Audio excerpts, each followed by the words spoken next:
പ്രാണനായി. രചന നിലാവിൻ്റെ കൂട്ടുകാരി. അവതരണം സാലിം കരുളായി. നൈനുവിൻ്റെ മരണത്തിൽ തകർന്നു പോയത് കുഞ്ഞൂട്ടനായിരുന്നു. അവളുടെ മരണം അവൻ അക്സെപ്റ്റ് ചെയ്യാൻ തന്നെ പറ്റിയിരുന്നില്ല. തീർത്തും ഭ്രാന്തമായ അവസ്ഥയായിരുന്നു അവൻ്റേത്. കണ്ണു തെറ്റിയാൽ സൂയിസൈഡിന് വരെ ക്ഷമിക്കുന്നവനെ കുറേ കൗൺസിലിംഗ് ഒക്കെ നടത്തിയാണ് നേരെയാക്കിയെടുത്തത്. എന്നാലും അവൻ വല്ലാതെ ഒതുങ്ങിപ്പോയിരുന്നു. ഹോസ്പിറ്റലിൽ പ്രാക്ടീസിന് കയറിയത് കൊണ്ട് തന്നെ ദിവസവും ഹോസ്പിറ്റലിൽ പോകും. അത് കഴിഞ്ഞാൽ വന്നാൽ പിന്നെ അവൻ്റെ റൂമിൽ മാത്രം ഒതുങ്ങിക്കൂടും. അങ്ങനെ അവൻ സ്വയം അവനിൽ മാത്രം ഒതുങ്ങിപ്പോയിരുന്നു. ആ വീട്ടിൽ കുഞ്ഞുട്ടനാകെ സംസാരിക്കുന്നതും കാര്യങ്ങൾ പറയുന്നതും മിത്രയോട് മാത്രമാണ്. എല്ലാം ഓർത്തതും മിത്രയിൽ നിന്നും നെടുവീർപ്പുയർന്നു. അവൻ്റെ ഈ അവസ്ഥ ആ വീട്ടിലുള്ള എല്ലാവരെയും കൂടുതൽ തളർത്തിയിരുന്നു. കുറച്ച് കഴിഞ്ഞതും ഫ്രഷായി ഡ്രസ്സ് മാറ്റി വന്നിരുന്നു അവൻ. മിത്രയുടെ നിർബന്ധത്തിന് താടിയും മുടിയും വൃത്തിയിൽ ചീകി സെറ്റാക്കി അവളുടെ കൂടെ തന്നെ അവൻ പുറത്തേക്ക് നടന്നു. മിത്രയുടെ കൂടെ വരുന്ന കുഞ്ഞുട്ടിനെ കണ്ടതും അപ്പച്ചൻ്റെയും ഡെവിയുടെയും ഡാനിയുടെയൊക്കെ കണ്ണുകൾ വിടർന്നു. ഒരിക്കലും അവൻ വരുമെന്ന് അവൻ ആരും പ്രതീക്ഷിച്ചിരുന്നില്ല. അതുകൊണ്ട് തന്നെ കുഞ്ഞുട്ടൻ വന്നതിൻ്റെ നീർത്തിളക്കം അവിടെയെല്ലാം ഇടികളുണ്ടായിരുന്നു. അതെ, ഇപ്പൊ തന്നെ വൈകി, നമുക്ക് പോയാലോ? ഇല്ലെങ്കിൽ നമ്മളോടെത്തുമ്പോഴേക്ക് കേക്ക് കട്ടിങ്ങിന്റെ സമയം കഴിയേ. എല്ലാവരുടെയും മുഖഭാവത്തിൽ നിന്ന് കാര്യങ്ങൾ ഗ്രഹിച്ചെടുത്ത മിത്ര അന്തരീക്ഷം ശോകമാകാതിരിക്കാൻ വേഗം പറഞ്ഞു. ഈ 4-5 വർഷത്തിനിടയിൽ ഒത്തിരി മാറ്റമുണ്ടായത് രാധുവിനായിരുന്നു. ആളിപ്പോൾ 3 മക്കളുടെ അമ്മയാണ്. ധ്രുവ് കാശ്നാഥൻ എന്ന കണ്ണാപ്പിക്ക് 2 അനിയന്മാരാണ്.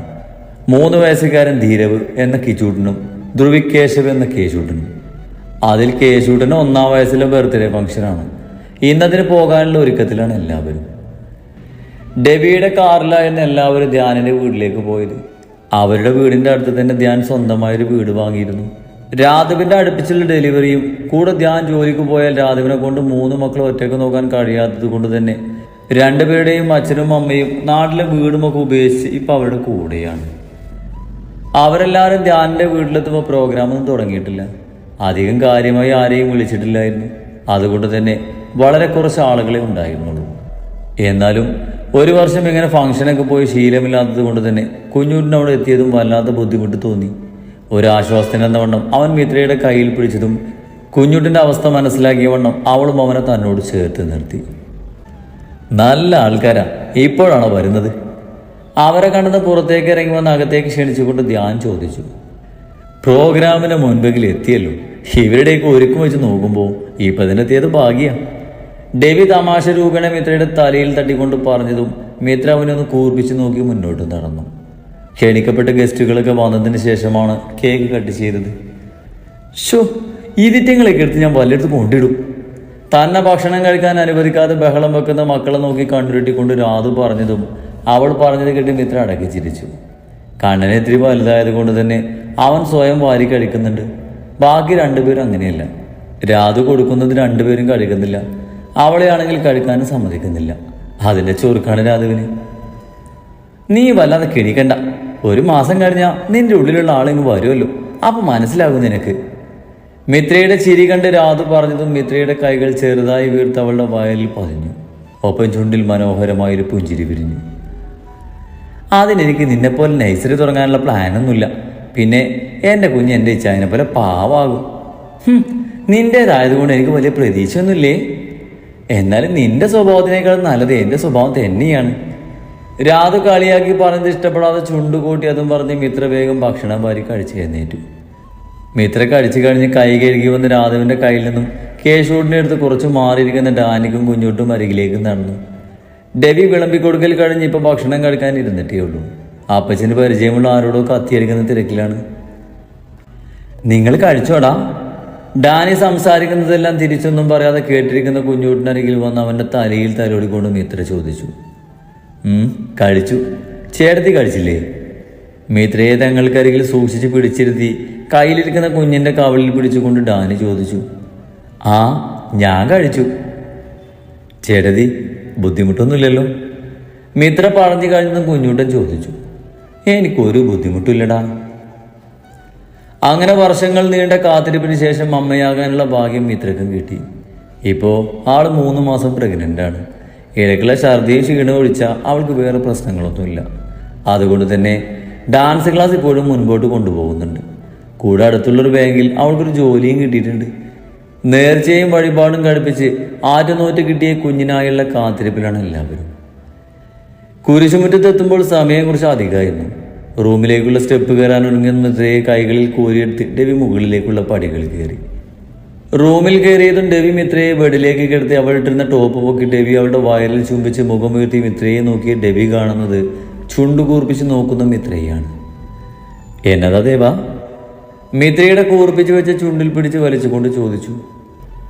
ആർക്കും ഇപ്പം എന്നെ വേണ്ട, എല്ലാവർക്കും കുഞ്ഞിനെ മതി. കള്ളപ്പരിഭവം നടിച്ചുകൊണ്ട് മിത്ര പറഞ്ഞു. നിനക്ക് ഞാൻ കുറെ ഉമ്മ തന്നതല്ലേ ദേവാ, ഇനി എൻ്റെ കൊച്ചിന് കൊടുക്കട്ടെ, അതിനിങ്ങനെ കുശുമ്പൂത്താൻ പാടുണ്ടോ ചെയ്. മിത്രയുടെ കവളിൽ ചുണ്ടുകൾ ചേർത്തുകൊണ്ട് ഡെവി പറഞ്ഞു. കുശുമ്പൊന്നല്ല, ഈ ചാന എൻ്റേതാണ്. ഡെവിയുടെ കഴുത്തിലൂടെ കൈ ചുറ്റി തന്നിലേക്ക് വലിച്ചടുപ്പിച്ച് അതും പറഞ്ഞ് സ്നേഹത്തോടെ അവൻ്റെ കവളിൽ ചുംബിച്ചു മിത്ര.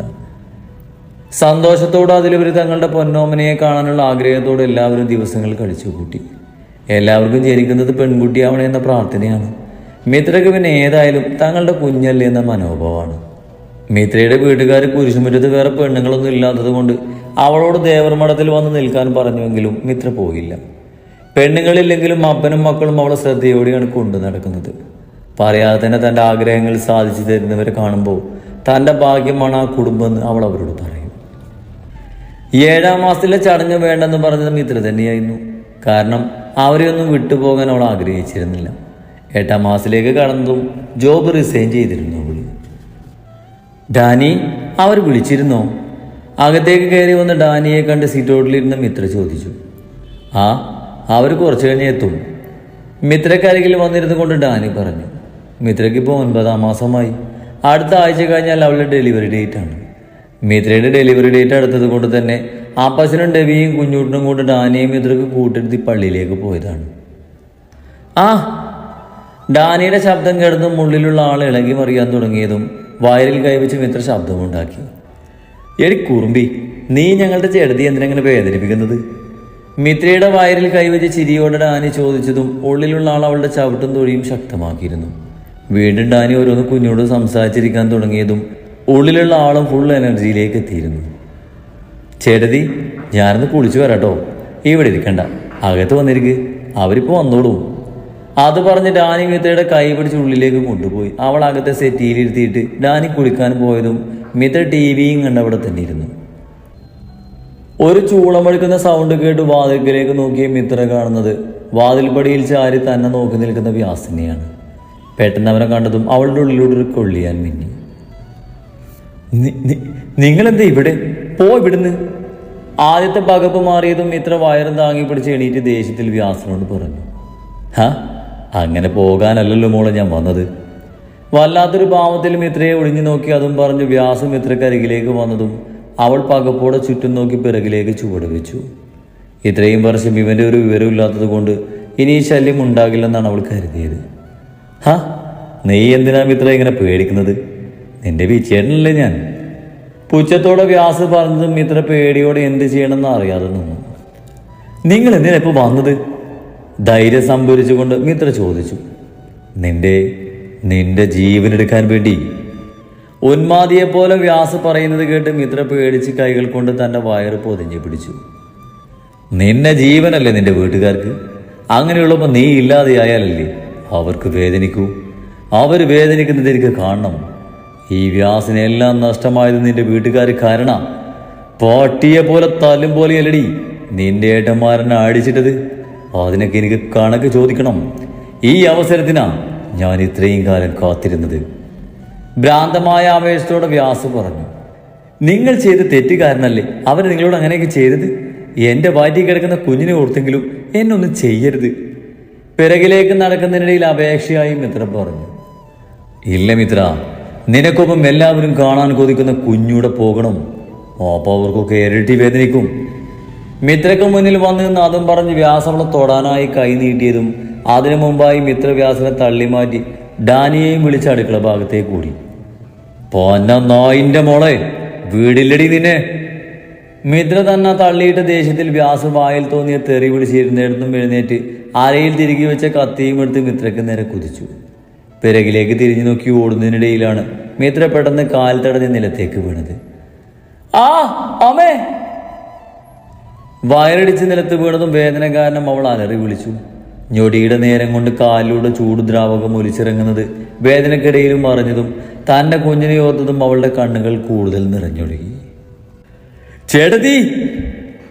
ശബ്ദം കേട്ട് കുളിച്ചിറങ്ങി ഓടി വന്ന ഡാനി നിലത്ത് വയറും പൊത്തിപ്പിടിച്ച് വേദന കൊണ്ട് പുളയുന്ന മിത്രയെ കണ്ടതും വിറങ്ങലിച്ചു പോയി. പിന്നെ ബോധം വന്നതും അലറി വിളിച്ച് അവൾക്കരികിലേക്ക് ഓടി. എടാ! മിത്രയുടെ വയലിലേക്ക് ചവിട്ടാനാഞ്ഞ വ്യാസിനെ ഡാനി നെഞ്ചിൽ ഊക്കോടെ ചവിട്ടി താഴേക്ക് ഇട്ടു. ആ ചവിട്ടിൽ വ്യാസിന്റെ കയ്യിൽ നിന്ന് കത്തി തെറിച്ചു പോയിരുന്നു. പൊന്ന നായിന്റെ മോനെ! ഡാനി ദേഷ്യം തീരാതെ വീണ് കിടക്കുന്ന വ്യാസിന്റെ നെഞ്ചിൽ ആഞ്ഞ ചവിട്ടി. എന്നിട്ട് മിത്രക്കരികിലേക്ക് ഓടിയവൻ. ചെടുതി കരയല്ലേ, ഒന്നുമില്ല.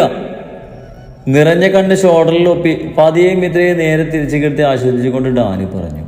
അവളുടെ ഡ്രസ്സിൽ പടർന്ന രക്തം കണ്ട് അവന്റെ ഉള്ളവും ഒന്ന് കിടുങ്ങി. ആ വേദനിക്കുന്നു ഡാനി, എന്റെ കുഞ്ഞ്. ഇല്ല എടുത്തി, കുഞ്ഞിനൊന്നും വരില്ല, ഒന്നുമില്ല. നമുക്കിപ്പോ ഹോസ്പിറ്റലിൽ പോകാം. ശബ്ദത്തിൽ ഇടർച്ച പരമാവധി മറച്ചു വെച്ച് ഡാനി മിത്രയെ എണീപ്പിക്കാൻ ശ്രമിക്കുമ്പോഴാണ് കിടന്നേത്തും എണീറ്റ് വന്ന് വ്യാസ് ധ്യാനെ ചവിട്ടി തള്ളിയിട്ടത്. പെട്ടെന്ന് കിട്ടിയ ശക്തമായ ചവിട്ടിൽ ഡാനി തെറിച്ചു വീണിരുന്നു. മോനെ ഡാനി, നീ ആ! ഡാനി വീണ നേരം വ്യാസ് മിത്രയ്ക്ക് അരികിലേക്ക് വന്ന് അവളുടെ മുടിക്കുത്തിൽ പിടിച്ചു വലിച്ച് മുഖമുയർത്തി പിടിച്ചതും മിത്ര വേദന സഹിക്കവയ്യാതെ കരച്ചിലോടെ അവൻ വിളിച്ചു. ഡാനി തെറിച്ചു വീണത് അടുപ്പിൻ ചൂട്ടിൽ വിറകി വെക്കുന്ന സ്ഥലത്തേക്കായിരുന്നു. അപ്പോഴത്തെ ദേഷ്യത്തിൽ കയ്യിൽ കിട്ടിയൊരു മരക്കഷ്ണവുമായി ഡാനി എണീറ്റ് വ്യാസിന്റെ അടുത്തേക്ക് ചെന്നു. മിത്രയുടെ മുടിക്കുത്തിൽ ശക്തമായി പിടിമുറുക്കി കയ്യിലെ കത്തി അവളിലേക്ക് കുത്തിയിറക്കാൻ പോകുന്ന വ്യാസിന്റെ പിന്നിലൂടെ ചെന്ന് അവന്റെ തലയ്ക്ക് ശക്തമായ ഒരു അടി വെച്ചു കൊടുത്തു. ആ! പെട്ടെന്ന് കിട്ടിയ അടിയിൽ വ്യാസ് മിത്രയുടെ മേലുള്ള പിടി അഴിച്ചതും തലയും പൊത്തി നിലത്തേക്ക് ഇരുന്നു പോയവൻ. കൊല്ലണം നായ നിന്നെ ഞാൻ! ഡാനി ദേഷ്യത്തിൽ മുരണ്ട് പട്ടിയെ തല്ലും പോലെ ആ തടി കഷ്ണം കൊണ്ട് വ്യാസിനെ തല്ലി. വേണ്ട ഡാനി! വേദനക്കിടയിലും മിത്ര ഡാനിയെ നോക്കി പറഞ്ഞൊപ്പിച്ചു. വേദന സഹിക്കവയ്യാതെ അവൾക്ക് തന്റെ ദേഹം തളരും പോലെ തോന്നി. ഡെവിയൊന്നും വന്നിരുന്നെങ്കിലെന്ന് വരെ കൊതിച്ചു.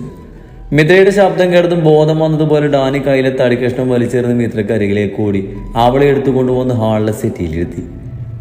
ചേട്ടത്തി പേടിക്കല്ലേ, നമുക്ക് ഹോസ്പിറ്റലിൽ പോകാം. ഞാൻ ചേട്ടായിരുന്നു വിളിക്കട്ടെ?